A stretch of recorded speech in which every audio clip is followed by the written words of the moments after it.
ఆ, నా సీఎం పదవి అల్లరి చిల్లర పనులకు కాదట. అంటే సీఎం పదవి అయితే అల్లరి చిల్లర కానీ అంటే అందరూ తెలిసిన విషయం. కాకపోతే ఇక్కడ ఎందుకంటే ఒక ముఖ్యమంత్రి స్థాయి ఉన్న వ్యక్తి, ముఖ్యమంత్రి అంటేనే చాలా గౌరవప్రదమైన పదవి అని చెప్పుకోవచ్చు. ఎందుకంటే గతంలో మంచి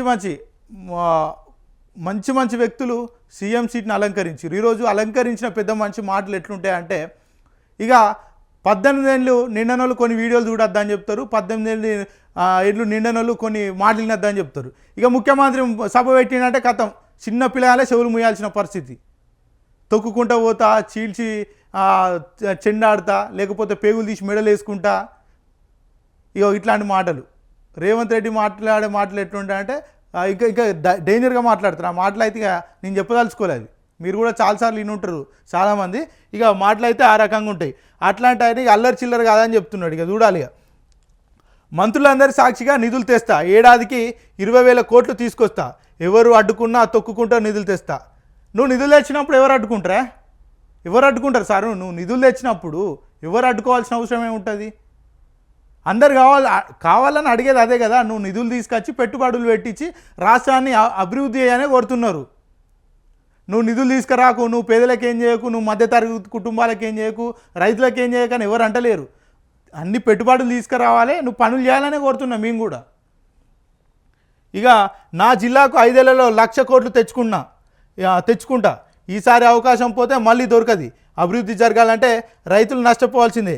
కేసులు తీసేయించాలని నా దగ్గరకు వస్తున్నారు. నా మీద 182 కేసులున్నాయి. మాకు కష్టపడడం తప్ప గొప్పలు చెప్పుకోవడం తెలియదు. పాలమూరులో జరిగిన రైతు పండుగలో సీఎం రేవంత్ 4వ విడత రుణమాఫీ కింద 2,747.67 కోట్ల విడుదల. ఇక అయిన మీద 182 కేసులు ఉన్నాయట. 182 కేసులు ఏవి ఉన్నాయి?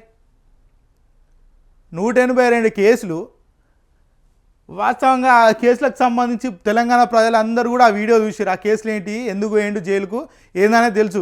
ఇక సెంటిమెంటల్ డైలాగులకు అయితే తెలంగాణ రాష్ట్రం అయితే సహించదు. ఎందుకంటే తెలంగాణ రాష్ట్రం ఏంటంటే చాలా ఆలోచనతోటి ఓట్లేస్తారు. ఇక ప్రతిసారి కూడా నా మీద కేసులు ఉన్నాయి, నన్ను ఇంట్లో నుంచి పోలీసులు పట్టుకొని వేయరు, నన్ను ఇబ్బందులకు గురి చేసిరు అంటే మాత్రం పట్టించుకునే పరిస్థితులు లేరు. ఇక మాకు కష్టపడడం తప్ప గొప్పలు చెప్పుకోవడం తెలియదు. అది అందరూ తెలిసిన విషయమే. నీకు గొప్పలు చెప్పుకోవడం మాత్రమే తెలుసు, కష్టపడడం తెలియదు. అందరూ తెలుసు అది. కాకపోతే నువ్వు ఉల్టా పల్టా చెప్పినావు. ఇక 4వ విడత రుణమాఫీ కింద ఇక విడుదల అయినప్పుడు మనం చెప్పుకుందాం. దీని గురించి విడుదల అయినప్పుడు మాట్లాడుకోవాలి. ఇక విడుదల విడుదల కావాలి. రైతుల అకౌంట్లో ఏదైతే రుణమాఫీ ఉందో అది జమ అయినప్పుడు మనం మాట్లాడుకుందాం. ఇక ప్రతిసారి చెప్పి నోరు ఓడి తప్పితే ఏం లేదు. ఏడాది పాలన పూర్తి చేసుకుంటున్న సందర్భంగా రైతు పండుగ పేరుతో ప్రభుత్వం మహబూబ్ నగర్లో భారీ కార్యక్రమాన్ని నిర్వహించింది. సీఎం సహా రాష్ట్ర మంత్రులు ఈ కార్యక్రమంలో పాల్గొన్నారు. రైతులకు గత ప్రభుత్వం ఏమీ చేయలేదని, ఏడాదిలోనే దేశంలో రికార్డు స్థాయిలో ధాన్యం పండించే స్థాయికి తీసుకొచ్చామని చెప్పారు. సీఎం ప్రసంగం మొత్తం పాలమూరు జిల్లా చుట్టూరే తిరిగింది. 70 ఏళ్ల తర్వాత పదవి వచ్చిందని, ఇప్పుడు కూడా జిల్లాకు ఏం చేసుకోకపోతే ఎలా అని పదే ప్రస్తావించారు. పనిలో పనిగా మంత్రులందరిపై ఒట్టేసి మరీ నిధులు తీసుకొస్తానని చెప్పారు. ఇక ఏమంటాడు, రైతు పండుగ చేసిరు. ఈ రైతు పండుగ గురించి మనం మాట్లాడుకోవాలి. ఎలక్షన్లు ఏమన్నారు, రైతులతో పాటు కౌలు రైతులకు రైతు బంధుకు బదులు రైతు భరోసా ఇస్తామన్నారు. సరే, కౌలు రైతులు అనేది పక్క పెడదాం కొద్దిసేపు. రైతులకన్నా ఇచ్చిండు ఎక్కడైనా రైతు భరోసా ఎక్కడైనా రైతులకన్నా అందిందా? ఏ ఒక్కరితో నన్ను అనిపిస్తారా?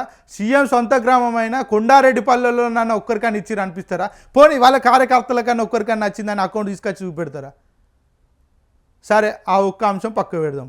రుణమాఫీ ఏమన్నారు? ప్రభుత్వం ఏర్పడినాక 100 రోజుల్లో 2 లక్షల రుణమాఫీ మేము చేస్తాం, మీరు వడ్డీలు కట్టకండి అని ఎలక్షన్ల ముందర చెప్పిండు. సంవత్సరం అవుతుంది, ఇప్పటి వరకు కూడా ఎవరైనా రుణమాఫీ పూర్తి మొత్తంలో అయిందా?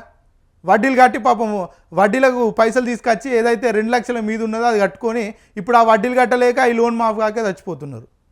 ఎంత దారుణమైన పరిస్థితులు అంటే, మళ్ళీ మనం ఈ మధ్య కాలంలో చూస్తున్నాం రైతుల ఆత్మహత్యలు.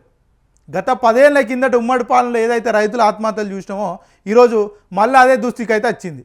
అంటే కాంగ్రెస్ పార్టీ తెచ్చే మార్పు సమైక్య రాష్ట్రం ఏదైతుందో అది మళ్ళీ తీసుకొచ్చింది తప్ప ఇక కొత్త ఏం కాదు. మనం తీసుకొస్తా అన్న ఏదైతే నీళ్లు నిధులు నియామకాల కోసం మనం తెలంగాణ ఏర్పాటు చేసుకున్నామో అవి శాశ్వతంగా దూరం కొట్టడానికే సీఎం రేవంత్ రెడ్డి అహర్నిశలు ప్రయత్నం చేస్తున్నాడు. ఇక 70 ఏళ్ళ తర్వాత పదవి పాలమూరుకు వచ్చిందని చెప్పుకున్నాడు. వాస్తవంగా పాలమూరుకు 70 ఏళ్ళ తర్వాత పదవి వచ్చింది కాబట్టి నువ్వేం చేయాలి, అక్కడ ఉన్నటువంటి రైతులకు కానీ అక్కడ ఉన్నటువంటి పాలమూరు బిడ్డలకు అంటే రైతులకు కావచ్చు వివిధ సంబంధించిన ఏదైతే వర్గాలకు కావచ్చు నువ్వు న్యాయం చేయాలి. ఏం చేసినావు నువ్వు పాలమూరు జిల్లాకు?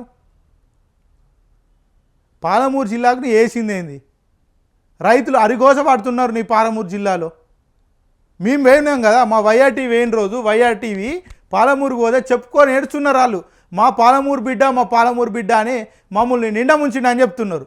నువ్వు శ్రీశైలం నిర్వాసితులు ఉన్నారు, వాళ్ళకి న్యాయం చేస్తాను. వాళ్ళకి ఎక్కడ న్యాయం జరిగింది? ఇక్కడికి వచ్చి చెంపశల్యం అనిపించేటట్టు ఇక్కడ ఏదైతే మన ప్రెస్ క్లబ్లో మన సోమాజిగూడ ప్రెస్ క్లబ్లో ప్రెస్ మీట్ నిర్వహించారు. నువ్వు కనీసం అపార్ట్మెంట్ కూడా ఇస్తలేవు అట. అక్కడ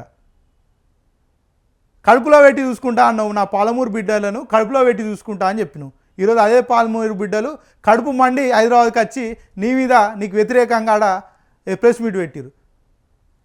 ఇక ఈయనట న్యాయం చేసిండట, ఈయనట ఇక వాళ్ళకు ఏం లేకపోతే ఇక వేస్తా అని చెప్పుకుంటున్నాడు. ఇక అదే ఆయనకే తెలియాలి. ఇక రైతు పండుగ గురించి అయితే ఇక చెప్తే నవ్వు వస్తుంది. ఇక రైతు పండుగ రైతులకు ఏం చేసిండు? మళ్ళీ గతంలో ఏదైతే యూరియా కోసం లైన్లో నిలబడి లాఠీ చార్జ్ జరిగినాయో రైతుల మీద మళ్ళీ అదే పరిస్థితి కనబడ్డది. ఎరువుల కొరత కనబడ్డది. వడ్లు ధాన్యాలు నిల్వలు ఉంచుకునే కాడ వర్షానికి ముద్దయిన పరిస్థితులే కనబడ్డాయి. మళ్ళీ ఏమైంది? వడ్లు కొనక ఏది ఆ పరిస్థితి. మళ్ళా ఏది కట్టింగ్లు పెడతారు కదా, క్వింటాల్కు ఇంత అని, క్వింటాల్కు 200 గ్రాములు 2 కిలోలు 3 కిలో పెడతా ఉంటారు కదా కట్టింగ్స్, అవి కూడా జరుగుతున్నాయి. చాలా మొత్తం ఏడుస్తున్నారు ప్రజలు, రైతులు నెత్తి కొట్టుకుంటున్నారు. మార్పు వస్తుంది అంటే ఏ మార్పు తెచ్చిండే అగ్గిదలుగా అని తిడుతున్నారు. ఇక మార్పు రైతుల పండుగ అంటే ఇక రైతులు అయితే వేసుకోరు నాకు తెలిసి. బహుశా ఈ పండుగ అంటే రైతుల పండుగ అనేది మీరు చెప్పిన 6 గ్యారెంటీలలో ఏ గ్యారెంటీ కూడా వాళ్ళకి అందలే. అదేవిధంగా మీరు రైతులకు ఏదైతే ఇచ్చినటువంటి ఏదైతే హామీలు ఉన్నాయో అవి మొత్తం కూడా కంప్లీట్గా ఆ నీళ్ళలో పోసినట్టు అయింది. ఇక మొన్న ఒక మంత్రి అంటాడు, వ్యవసాయ శాఖ మంత్రి అంటాడు, రైతు భరోసా ఇప్పుడు ఇచ్చే పరిస్థితుల్లో లేము అన్నట్టే ఇండైరెక్ట్గా చెప్పిండు. రైతుకు ఏదైతే సన్న వడ్లకి ఇస్తున్నటువంటి క్వింటాల్కు 500 బోనస్ ఇస్తున్నారో దాని ద్వారా నెల అంటే ఎకరానికి 15,000 మిగులుతున్నాయి, దాన్నే కావాలని కోరుకుంటున్నారు అని చెప్తున్నారు. అంటే ఇప్పటివరకు రైతు భరోసా మీద ఎలాంటి కన్క్లూజన్ లేదు. అంటే రైతు భరోసాతోటే సరిపెడతారు. అంటే మరి పత్తి రైతుల పరిస్థితి ఏంది, మొక్కజొన్న రైతుల పరిస్థితి ఏంది? తెలంగాణ అంటేనే గుర్తుకొచ్చేది ఒకవైపు పత్తి, ఒకవైపు వరి, మరో పక్క మొక్కజొన్న. వాళ్ళ పరిస్థితి ఏంది? సన్న వడ్లు అనేది కేవలం మరీ మేము చెప్తున్నాం, సన్న వడ్లు అనేది కేవలం రైతులు ఇంట్లో తినడానికే వండించుకుంటారు, ఇంటికే వండించుకుంటారు తప్ప అమ్ముకోనికి ఎవరు వండించుకోరు. దీనివల్ల రైతులకు ఎంత తీవ్ర అన్యాయం అవుతుందంటే వాస్తవంగా వాళ్ళకు పెట్టుబడులు లేని పరిస్థితులు ఉన్నాయి. ఈరోజు వాళ్ళు ఎరువులు కొందామంటే పైసలు లేవు, కూలి ఇద్దామంటే పైసలు లేవు. వాళ్ళకు ఇది మన ట్రాక్టర్లకు సంబంధించి యంత్రాలకు ఏదైతే కిరాయిలు ఇస్తారో వాటికి కూడా డబ్బు లేని పరిస్థితి ఈరోజు కనబడుతుంది. పంట ఎగుమతి తక్కువ చేసాం అని అంటున్నారు. ఈరోజు పంట ఎగుమతి ఎక్కువ కావడానికి కారణం ఎవరు? గత ప్రభుత్వం ఏదైతే నీటి సరఫరా చేసిందో, ఏదైతే మిషన్ అదైతే కాళేశ్వరం ప్రాజెక్ట్ సంబంధించి నీళ్ళు వచ్చినాయో దాని ద్వారానే ఈరోజు పంట ఎగుమతి ఎక్కువ జరిగిందని చెప్పుకోవచ్చు.